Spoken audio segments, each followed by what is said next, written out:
In 2024, South Korea's space agency sends a crewed mission to the moon to join the countries that have landed on it. Sadly, during the mission, all the astronauts die in a spacecraft explosion caused by a technical problem, shocking and disappointing South Korea. 5 years later, in 2029, South Korea tries again, sending 3 astronauts to the moon to redeem their reputation. The 3 astronauts, Commander Lee, Cho, and Hwang, undergo intense training to prepare for the trip, determined to avoid a repeat of the past. Before they leave, the astronauts share a few words. Lee plans to name his unborn daughter while in space. Cho is going for his family. Hwang wants to fulfill his dead father's dream. It turns out Hwang's father was one of the astronauts who died in the previous mission. After a successful launch, solar winds heavily damage the ship, knocking out the electronics and navigation. The astronauts lose contact with the control room, forcing the Minister of Science to calm worried citizens on TV while the press stirs up panic. Meanwhile, Lee and Cho inspect the ship's exterior, hoping to fix the damage. Hwang, less familiar with the tech, grows scared, but his partners assure him they're in control. They discover a fuel leak, then a huge explosion instantly kills Cho. Commander Lee barely survives by clinging to his hatchet. The Space Center briefly regains contact with the ship, but loses it again, realizing Cho is dead. Hwang wants to help, but Lee knows going outside is suicide. Lee accepts his fate, and as a last act, asks Hwang to reboot the system to restore communications, promising to return safely. Hwang screams as he watches Commander Lee open his hatch and vanish into space. Moments later, comms are back, and a heartbroken Hwang delivers the bad news. The CASA director tells him to wait while they search for a solution, but the minister panics, desperate to avoid another failed mission. The scientists realize they need the former mission director. He designed most of their systems. This director, Kim, now works at an observatory, having left CASA after the last mission's failure. He's currently hunting in the mountains with intern Han Byul. A CASA helicopter interrupts their hunt. They go to the observatory, where Kim initially refuses to return. He changes his mind upon learning Hwang is the son of one of the dead astronauts. Back at the control room, scientists worry as the ship's temperature plummets. As the minister panics again, Kim arrives and guides Hwang on using one thruster to enter lunar orbit. The plan works. The ship warms up and enters a safer, spinning orbit. Kim tells Hwang to rest while they figure out how to bring him home. Hwang, confused, asks who he's talking to. Hearing Kim's name, Hwang flashes back to his father's funeral and remembers seeing Kim there. This makes him think of the other astronauts' families and how they must feel. Meanwhile, Kim calls his ex-wife, Moon Young, who now works at NASA. Sadly, she says NASA won't help, considering the situation hopeless. Han Byul finds Kim and reports that Hwang is detaching the lander without permission, causing panic. Kim rushes to tell Hwang it's a bad idea, but Hwang won't listen. He doesn't trust Kim, who failed to save his father. He's determined to land on the moon at any cost, for the fallen astronauts, his father, and South Korea. As South Korea and the press go wild, Han Byul warns Kim of a potential meteor shower. Kim asks her to monitor it while he plans repairs. Meanwhile, scientists do their best to guide Hwang, who's relying on autopilot. Kim is haunted by his work on the previous mission and meeting a young Hwang. He fears this landing will also fail. Everyone tenses as the lander speeds up, but it lands safely. South Korea celebrates. Stepping onto the moon, Hwang places his comrades' uniforms and a crew photo on the surface. He also plants the South Korean flag. Afterward, he uses the rover to collect samples with a drone keeping watch. Kim and the scientists discuss repair options as the South Korean president pleads with NASA to help bring Hwang home. Moon Young tries to convince NASA higher-ups, but they refuse due to the meteor shower, saying her judgment is clouded by feelings for her ex-husband. Just then, Han Byul sees worrisome readings on her tablet and rushes to tell Kim that NASA is right, the meteor shower is heading straight towards the moon.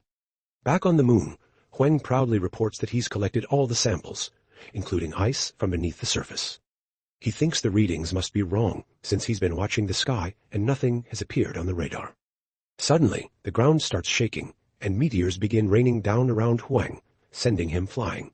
The scientists order him to get inside the lander quickly. Hwang tries to escape on the rover, but a huge meteor creates an explosion that traps the vehicle in a crater. Against the director's wishes, Kim asks the scientist to reset the spacecraft's module system with a new code he's designed. This effectively repairs the module and restores power to the ship. Meanwhile, Hwang calls for his drone, using it to lift himself out of the crater. He sprints through the falling meteors and manages to get inside the lander just in time. The lander takes off successfully. The next step is to connect it to the command module. They must rely on autopilot for docking again. Thankfully, it goes well, but before Hwang can transfer to the main ship, a meteor destroys a large part of it, sending it crashing down. Kim tells Hwang to switch to manual mode, but the lander is shaking too violently, and he can't reach the controls. Suddenly, Hwang accidentally inhales ammonia and starts feeling dizzy. He reaches for his helmet, but it's too late. He passes out, and the lander crashes. Control loses contact. The computer can't find Hwang's vitals. After 4 hours of failed attempts to reconnect, he's declared dead. As news outlets report another failed mission, Kim returns home. Unable to face another failure, he tries to delete himself, but Han Byul stops him just in time. Just then, Kim gets a message from Moon Young. Hwang is alive. NASA's station intercepted radio messages Hwang is sending to his own station. Moon Young gives Kim the code to access the frequency. He and Han Byul rush to grab old equipment from the observatory and manage to hear Hwang's SOS message. Han Byul starts recording it while Kim asks Hwang for his status. He learns Hwang has little power or oxygen left, and the meteor shower continues. Kim tells him to stay in the lander while he finds help. Just then, a helicopter appears. Turns out Han Byul called emergency services, claiming Kim was having a heart attack, to get him picked up quickly. The helicopter takes Kim back to CASA headquarters, while Han Byul posts Hwang's SOS message on YouTube. It goes viral immediately. While Hwang tries to treat his wounds with whatever supplies he has, Han Byul keeps him company by talking through the comms. However, she ends up annoying him by overanalyzing him based on a few online articles. Thanks to the viral audio, people worldwide support Hwang, pressuring NASA to send help. NASA higher-ups want to know who leaked the information, suspecting Moon Young. Before they can check her phone, the White House calls. After much work, CASA manages to restore communications with the lander. The minister is not happy, saying there's no point in reviving Hwang publicly only to kill him again later, because they can't bring him back. Suddenly, the meteor shower worsens. Kim wants to move Hwang to a safer place, but he doesn't know where. Just then, good news arrives from the USA. The White House has ordered NASA to help Hwang, a story hitting news outlets worldwide. The American lunar station and Moon Young contact CASA to start planning the rescue mission. At the NASA office, Moon Young is being fired and sent to a disciplinary committee. They only allow her to stay for this final mission to appease the White House. After Moon Young warns them they only have one shot, the American station begins its journey to dock with the South Korean ship. Hwang attempts to launch the lander again, but it fails to take off. There's not enough space, and it's not aligned properly. Kim tries to tell Hwang to abort, but it's too late. The lander crashes and tumbles for several minutes before falling into another crater, destroying the docking port. The American station says they can't maintain their speed and position any longer. Moon Young has no choice but to cancel the rescue. A desperate Kim tries to give Hwang ideas to get the lander going, but Hwang has given up and shuts down all systems, including the oxygen.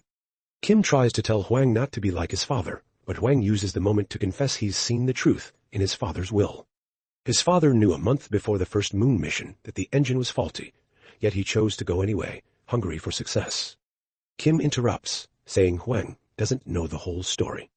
Kim asks Hwang to forgive his father. It wasn't his fault. The day before launch, he told Kim about the faulty engine and asked for a 2-month delay. But since the risk of an accident was minimal, a furious Kim went ahead with the launch anyway. The mission had been delayed so many times, he couldn't postpone it again. Crying, Kim begs Hwang to return. Everyone starts to lose hope, but suddenly, the computers announce the oxygen supply on the ship is back on. Hwang has finally forgiven his dad and is ready to fight, so he asks for instructions. Meanwhile, Moon Young overhears everything and decides to ignore orders. She contacts CASA to make a new plan, knowing she'll be fired anyway. Kim worries about the broken dock, but Moon Young trusts he'll find a solution. Kim rushes back to the control room. He and the scientists guide Hwang outside to manually activate the thrusters. Now with more space, Hwang successfully launches the command module. Meanwhile, Moon Young locks herself in her office and contacts the astronauts at the American station. She tells them there's no order from the government, but appeals to their shared identity as astronauts. Shouldn't a fellow astronauts call for help transcend nationalities?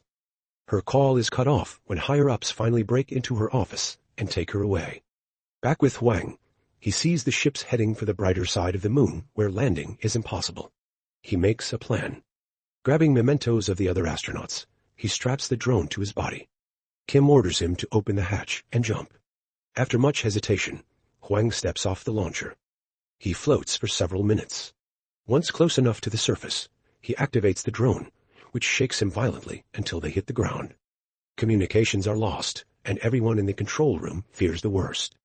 Just then, the American station announces they're approaching to execute the rescue. Thankfully, the drone still works and records Hwang's face when he wakes up. He hears the message and sends his coordinates to the rescuers. Moments later, images of Hwang being cared for by the American crew reach every news outlet, and the world celebrates. After this success, the CASA director wants Kim to return to his job, but Kim refuses and goes back to his observatory. When Hwang returns to South Korea, the minister receives him excitedly, pretending he always had faith in him. The country sees him as a hero, but Hwang focuses on carrying the memory of his fellow astronauts. He visits their families, giving them the items he rescued. He tells Lee's wife that the commander chose a baby name, and Cho's son that his dad is now on the moon. A month later, the International Space Committee announces South Korea as the 9th country to join. It's also revealed that Moon Young has become the first female director of NASA, an order from the White House. Back at the observatory, Kim welcomes a teacher and excited kids for a lesson on space. One employee dresses as an astronaut to demonstrate the suit. When he takes off his helmet, Kim is shocked to see it's Hwang. Both men salute each other in respect for what they endured together.